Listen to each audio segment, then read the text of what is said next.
시청자 여러분 안녕하십니까? 주민수입니다. 오늘도 역시 강령 평안하십니까? 네, 오늘도 중동 관련된 이슈를 전파하겠습니다. 매우 중요한 소식이니 주목할 만한 소식입니다. 이스라엘 튀르키예가요 드디어 외교 정상화를 실현했습니다. 한동안 갈등 관계가 깊었는데요. 이것이 다시 정상화된 것인데요. 어떤 배경이 있었는지, 그리고 각국의 국익은 어떠한지, 그리고 그렇다면 왜 이런 국익 관계가 있을 법한 한데 왜 이때까지 갈등이 있었는지 이것도 좀 보도록 하겠습니다.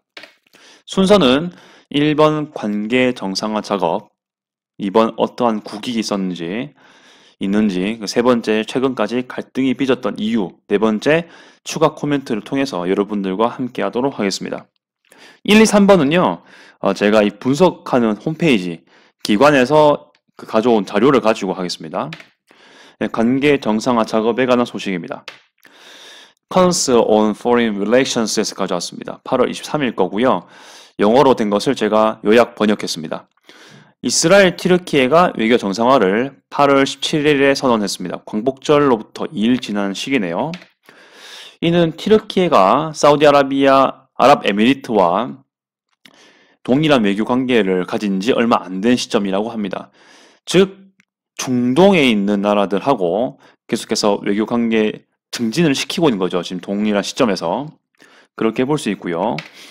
튀르키예는 현재 경제 문제, 국가 안보 문제, 키프로스 및 그리스와의 관계가 중심 이슈가 되겠습니다. 경제 문제를 한다면 이후에 언급되겠지만 일단 수입 수출 문제, 그리고 동지 중에서의 에너지 문제 이런 것들 좀 많이 속할 것 같고, 쿠르드 민족주의 이거는 터키의 그 국경 안보와 직결되어 있습니다. 그래서 이거 많이 중요할 것 같고요. 그 동시 중에 관련해 가지고 키프로스 그리스 관계가 매우 예민한 부분이죠. 이스라엘 같은 경우는 이제 또 예민한 부분이죠. 가자 지구를 위주로 한 팔레스타인 영역 문제, 하마스 문제, 그리고 최근에 있었던 미국 대사관 이전이 예루살렘으로 됐었죠. 이런 것들을 어떻게 또 취급하냐, 튀르키예와 관계를 통해서 이런 것들이 중심 이슈로 될 것 같다라고 분석을 하고 있습니다. 자, 그러면 이러한 관계가 어떻게 이스라엘에게는 도움이 되는지 살펴보도록 하겠습니다. 뭐 여러 가지 있지만 제일 중요한 거 중심으로 한번 정리를 해봤습니다.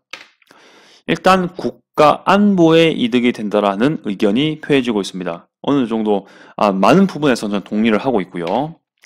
특히 이스라엘은 현재 이란하고 아주 예민한 각을 세우고 있죠.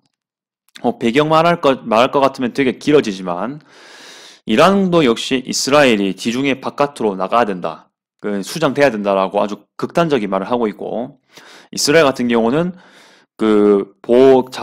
자국의 그 외교 안보를 아주 위협하는 존재로 이란을 인식하고 있지 않습니까? 이슬람 혁명 1979년 이후 때 계속해서 이루어지는 일이었는데요. 아무튼 이란에 대한 정보 감시가 매우 중요하고요. 특히 지금 핵 합의를 하고 있지 않습니까? 현재 다시 하고 있거든요. 그런 것 때문에 이스라엘이 바짝 긴장하고 있습니다. 이란이 핵 개발을 하는 순간 이스라엘은 큰일 날 수 있는 거거든요.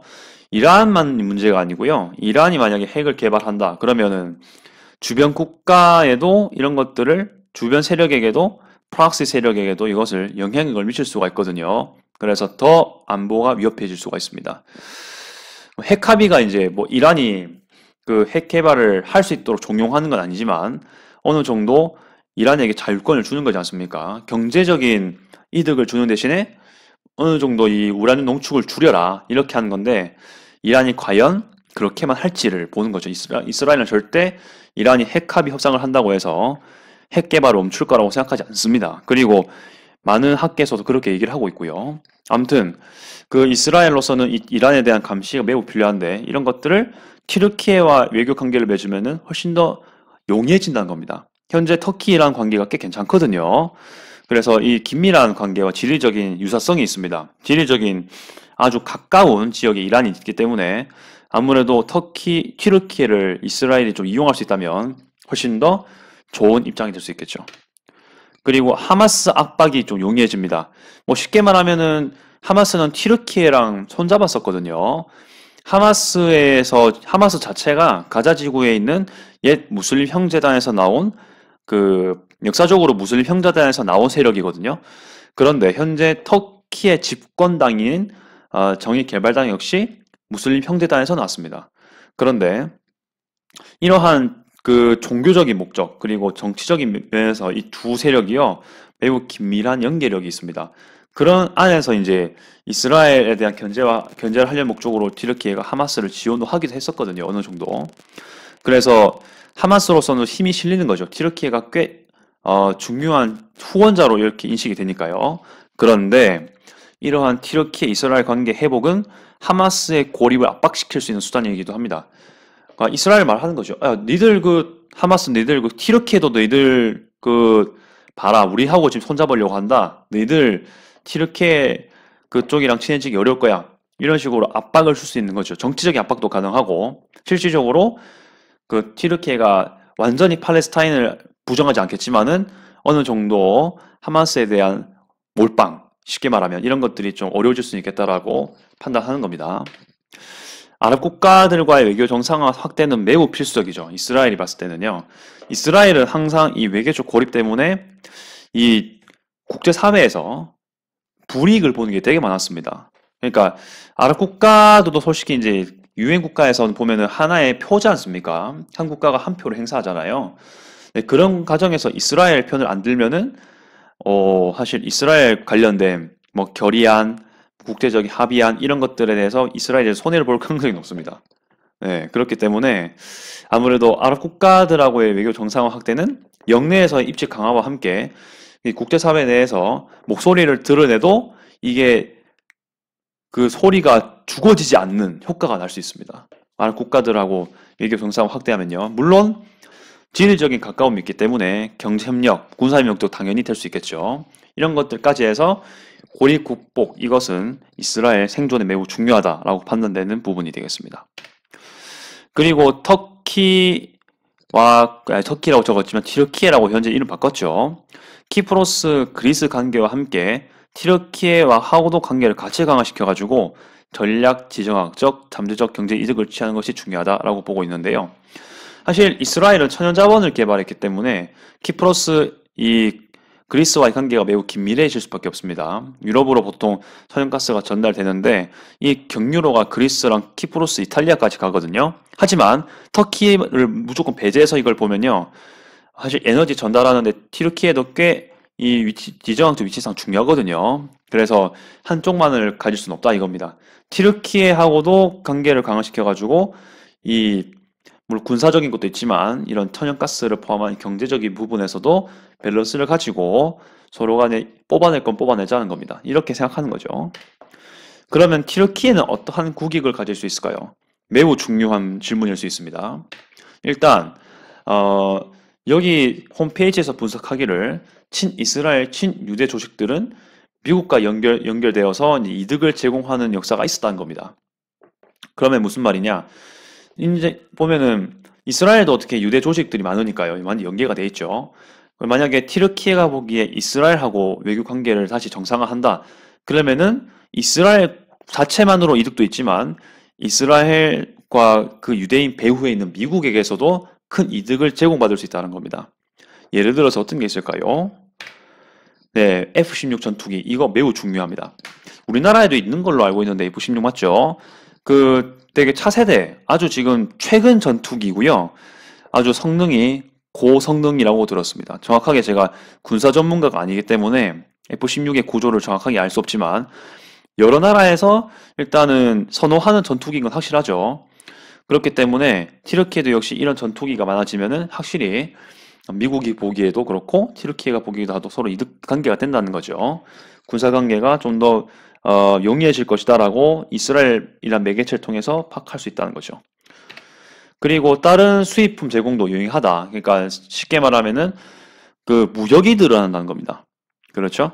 현재 미국이 어느 정도 튀르키예 경제를 봉쇄를 했기 때문에 이제 왜냐하면 계속해서 이 러시아하고의 협력도 좀 강화시켰었고요. 그러니까 물론 이게 우크라이나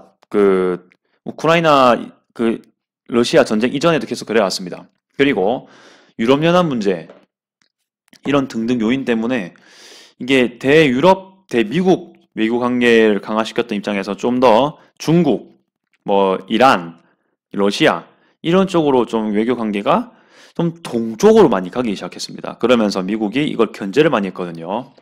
그래서 나토 국가임에도 불구하고 드물게 이 터키의 경제를 봉쇄했던 그런 현 주소이기 때문에 이러한 경제 어려움으로 인한 상황에서 이런 숨통이 트이는 건 아주 중요한 부분인 거죠. 근데 그 창구가 이스라엘인 겁니다. 천연가스 문제 이것도 아주 중요한 문제인데요. 일단 이거 제가 카드로 띄우겠습니다. 티르키예가요 동지중해 내에서 배타적 경제 수역 EEZ 권리 이게 되게 예민한데요. EEZ도 중요하지만 EEZ 속에 그 천연가스가 지나가는 통로가 연계가 되어 있습니다. 그래가지고 어떻게든 티르키예는 그 티르키예 주변에 있는 섬들을 다 무시하고 영토를 기준으로, 그러니까 내륙을 기준으로, 그러니까 그 섬을 제외한 다른 땅 기준이죠. 이 기준으로 EEZ 설정하는 것을 추구하고 있습니다. 그렇다 보니까 엄청나게 많은 EEZ를 가지길 원하고 있어요. 근데 그것 때문에 특히 그리스하고 갈등이 매우 심합니다. 그렇기 때문에 이러한 배경이 천연가스 자원 확보에 아주 밀접한 연관이 있습니다. 그래서 이런 것들이 이스라엘과 어느 정도 연결이 되면은 좀 뭐 일단 EEZ가 당장 달라지진 않겠지만 그래도 이 천연가스 통로 확보라든지 이스라엘로부터의 천연가스 연결 이게 매우 용이해지는 거죠. 이것도 후에 나옵니다. 또 다시 설명해 드릴게요. 바로 지금 나올 것 같은데요. 천연가스는 일단 티르키예를 경유하면 가장 경제적이라는 분석을 하고 있습니다. 유럽으로 대부분 천연가스가 가고 있는데 특히 우크라이나 러시아 침공 때문에 유럽은 더욱더 이 러시아 의존도를 떨어뜨리는 게 매우 중요해졌습니다. 그래서 러시아 의존도를 낮추기 위해서 특히 중동 그리고 이스라엘, 중동 내에서 특히 이스라엘의 천연가스 매장액이 엄청 많거든요. 2015년도와 그 2019년 사이에 천연가스 생산량이요 몇십 배가 증가했습니다. 그 사이에 아무튼 잭팟이 터진 거죠. 이스라엘 내에서. 아무튼 그런 과정에서 이제 유럽은 러시아를 제외한 다른 나라를 통한 천연가스 확보를 좀 추구해야 되는데 미국도 있을 수 있겠지만 가장 가까운 곳은 중동이랑 특히 이스라엘이죠. 이스라엘은 게다가 또 유럽이랑 외교 관계가 나쁘지 않습니다. 그래서 전략적으로 유럽은 이스라엘을 통해서 천연가스 확보를 하려고 하는데 이 과정에서 이스라엘도 물론이거니와 티르키예가 그 중간에 연결로로서 역할을 해준다면 유럽이야 더 좋게 되죠. 그러니까 이 부분 같은 경우는 티르키예 이스라엘과의 이익도 있지만은 유럽의 국익에도 도움이 됩니다. 그런 것 때문에 사실은 제 생각에는 유럽도 아마 많이 도와줬을 것 같습니다. 이스라엘 티르키예 이 외교 관계의 정상화에서요. 자, 그리고 정치적으로는요. 에르도안 대통령, 티르키예 대통령이죠. 내년 6월 18일 대선 및 총선에 대비하고 있습니다. 사실은 이 원문에는요. 이 홈페이지 원문에는 2023년 후반기로 그러니까 이제 여름 이후로 보고 있긴 해요. 또 second half로 보고 있는데 제가 따로 찾아보니까 6월 18일이더라고요. 그래서 이거는 이 홈페이지에서 나온 건 아니고요. 제가 따로 검색해서 나왔을 때 기사들을 검색해 봤을 때 6월 18일이라고 딱 못 박아놨더라고요. 그래서 미리미리 지금 물밑 작업을 하고 있지 않냐라는 생각을 하고 있습니다. 보니까 이때 티르키에서 General Election이라고 하더라고요. 그래서 뭔가 찾아보니까 총선만 있는 줄 알았지만 대선도 포함이 되어 있습니다. 같은 날 동시에 Parliament 의회 선거도 하고 그러니까 총선도 하고 그리고 대통령 Presidential Election도 같이 하는 걸로 대선까지 하는 걸로 그렇게 소개를 하더라고요. 같이 좀 볼 필요가 있습니다. 자, 계속해서 보도록 하죠. 키프로스 그리스와의 외교 관계. 여기서 어떤 걸 따낼 수 있다라기보다는 좀 더 이 긴장을 완화시킬 수 있는 방안이 아닌가 생각이 드는데요. 이스라엘 티르키예 긴장 관계 속에서는 일단 티르키예에 반동되는 거니까 오히려 이스라엘과 키프로스 그리스 외교 관계는 매우 개선이 되었습니다.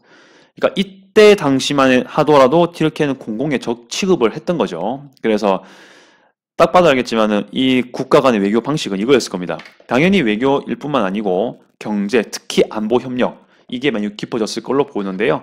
외교야 외교지만 반 터키, 반 티르키의 성향이었겠죠. 경제라고 한다면은 아마 동지 중에 그 천연자원 확보와 유지의 부분이었을 것이고, 안보라고 한다면은 이제 가자 지구를 통해서 이스라엘은 아마 아이언돔 개발을 많이 했을 부분인데, 그리스 키프로스 역시 이것을 그대로 수용하는 겁니다. 튀르키예로부터의 보호를 위해서겠죠. 이러한 건데, 튀르키예 같은 경우는 일단 계속 그거에 반해서 이 접경 지역인 키프로스, 그리스에 대한 위협을 가했고요. 특히 키프로스 섬이죠. 근데 북키프로스 같은 경우는 터키의 우세 관할 지역입니다. 그러니까 키프로스가 이분화되어 있는데요. 그러니까 우리가 그 38선 갈라져 있는 것처럼 남키프로스가 키프로스 공화국이고요. 우리가 계속 언급하고 있는 키프로스인데 여기는 그리스 그리고 기독교 중심 국가입니다. 네, 북키프로스는 터키만 인정을 하고 있긴 한데 터키 관할령으로 보고 있긴 합니다. 근데 유엔에서는 이거를 엄청나게 관리를 막 제압을 막 하는 식으로 하고 있지 않지만 어느 정도 지켜보고 있는 입장이 아닌가 싶은데요. 북키프로스에는 이제 아무래도 터키 우세 지역이니까 3만 명 이상의 군대를 파견된 적이 있습니다. 그래서 이러한 관계 속에서 이스라엘과의 관계를 정상화시킨다. 이렇게 되면 뭔가 복잡해지긴 하겠지만 이런 것에 대한 현안 제공의 여지가 생기겠죠. 방안에 대한 여지 제공이 되겠죠. 자, 그러면 최근에 이 정상화됐다는 거는 갈등이 깊었다는 것인데 왜 그랬냐? 여러 가지 요인이 있지만 이 홈페이지에서는 두 가지로 거론을 하고 있습니다. 첫째, 2000년대 초반부터 해가지고 계속해서 튀르키예 집권당이었던 정의개발당이 하마스 지원했다는 겁니다. 이스라엘로서는 아주 그 안보에 위협을 가하고 있는 세력이지 않습니까? 가자지구 내에 있는 세력이잖아요. 네, 계속해서 이러한 물밑 세력이 있었기 때문에 하마스가 좀 더 지원도 많이 받았었던 거라고 보고 있고요. 이것 때문에 이스라엘과의 관계가 매우 안 좋았습니다. 이러한 행보는 이스라엘로서는 보기가 좋을 수가 없죠. 우리로 치면은 북한을 지원하는 세력이 있다는 거죠. 근데 그 지원 세력이랑 우리가 그 사이가 좋을 수가 없죠. 물론 좀 다른 차원이긴 하지만은 우리의 안보를 위협하는 세력과 연계되어 있는 사람들이 그런 조직들이 솔직히 좋은 관계 맺기 좀 어렵죠. 그런 것까지 좀 볼 수가 있을 겁니다. 그리고 이 부분은 튀르키예가 좀 신경을 곤두세울 수 있는 사건이었는데요. 2018년 미국 트럼프 대통령의 미 대사관 예루살렘 이전 소식과 함께 이 시기에 이 가자지구 접경 지역에서 60명 정도의 팔레스타인 사람들이 이스라엘군에 의해 사망했다는 소식이 전파되면서 이 튀르키예와 이스라엘 관계가 또 깊어졌습니다. 그 긴장이 깊어졌습니다. 사실 아랍 국가들, 특히 이슬람 있는 국가들, 이런 나라들, 좀 더 엄밀히 말하면 이스라엘을 나라로 인정하지 않는 나라들은 이러한 사건이 매우 예민할 수밖에 없습니다. 그렇죠. 예루살렘은 유엔에서 봤을 때는 어느 나라의 수도가 아닙니다. 일단 왜냐하면 유엔은 일반적으로 두 국가 해법을 지지하기 때문에 그 두 국가라는 거는 현재 그 이스라엘과 팔레스타인을 그 같이 한 지역으로 묶고 봤을 때 이 지역에서는 두 나라가 있어야 된다. 이스라엘과 팔레스타인이 나뉘어 있어야 된다는 논리인데 그 과정에서 예루살렘도 나뉘어야 된다는 겁니다. 그러니까 그 말 즉슨 예루살렘은 어느 이스라엘이든 팔레스타인이든 어느 나라의 수도도 아니란 겁니다. 이렇게 봐야 한다는 논리가 두 국가 해법 논리인데요. 이것을 깬 게 미국 트럼프 대통령이죠. 그렇게 보는 겁니다. 이게 뭐 유엔의 두 국가 해법이 무조건 최선이다. 그리고 트럼프의 대통령의 미국 대사관 예루살렘 이전이 무조건 최선이다. 그런 논리가 아니고요. 그런 사실들 때문에 그 사람들은 그 조직들과의 관계에 알력이 있다라는 걸 알려드리는 겁니다. 일단 말씀드리고요. 그리고 아무래도 하마스를 지원했기 때문에 튀르키예로서는 이렇게 아랍 이슬람 사람들 건드리는 거를 안 좋아한다고 생각하겠죠. 물론 이스라엘군 같은 경우는 먼저 시비를 안 걸으면 먼저 공격을 하지 않습니다. 일반적으로. 그렇게 되면요. 국제적인 관계가 또 안 좋아질 게 또 뻔하고요. 특히 이스라엘군 존립의 원인이 또 이게 그 존립의 명분이 사라질 수 있기 때문에 좀 극단적으로 갔을 때 그렇기 때문에 쉽게 먼저 시비를 안 걸으면 이게 공격을 안 합니다. 일반적으로. 그렇기 때문에 아마 제가 봤을 때는 팔레스타인 쪽에서 먼저 이게 뭔가 공격이거나 시위가 뭔가 자극이 있었을 거라고 보긴 하는데 일단은 이런 소식이 접해졌기 때문에 튀르키예로서는 아무래도 이러한 것에 예민할 수밖에 없는 거죠.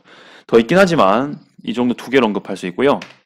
자, 그러면 이것에 보충을 해가지고 제가 좀 더 이 의견, 평가 이런 것들을 해보겠는데요. 일단은 뭐 정확히 말하면 질문 제기긴 합니다. 자, 쿠르드 지역을 제가 잠시 초반 언급을 했는데 이 글에선 쿠르드 언급을 잘 안 하더라고요. 자, 이때 쿠르드는 어떤 입장 가질까라 생각을 해보도록 하겠습니다. 쿠르드 같은 경우는 터키의 동쪽에 있고 뭐 이라크, 이란 그 사이에 쿠르디스탄이라는 그 지리적인 지역을 커버하고 있는 민족인데요. 난처할 수밖에 없을 겁니다. 일단은 그 튀르키예 이스라엘 외교 관계를 한다는 거는 이스라엘이 쿠르드를 덜 건드리겠다는 말과 비슷한 맥락입니다. 그렇죠. 튀르키예랑 이스라엘이 외교 정상을 했는데 뜬금없이 이스라엘이 쿠르드를 건드리기는 어렵잖아요. 네, 그렇기 때문에 쿠르드로서는 좀 더 고립감이 있을 것 같은데 특히 또 생각해 볼 부분은 역사적으로 특히 오스만 제국 시대인 것 같아요. 그때에 쿠르드스탄에 유대인들이 많이 이주를 했습니다. 이 쿠르드 쪽으로. 그런데 이 쿠르드 내에 있는 유대인들은 특히나 이 이스라엘 관계 정상화를 봤을 때, 튀르키예와 이스라엘 관계 정상화를 봤을 때 좀 더 입장이 난처해질 거라는 것은 좀 뻔한 사실일 겁니다. 네, 이런 것들을 좀 볼 수 있다. 좀 미시적이긴 하지만 쿠르드 내 유대인들 규모가 작지 않기 때문에 한번 생각해 볼 수 있는 부분이고요. 두 번째로는 이 관계 정상화의 지속성입니다. 얼마나 지속이 될지를 볼 수 있고요.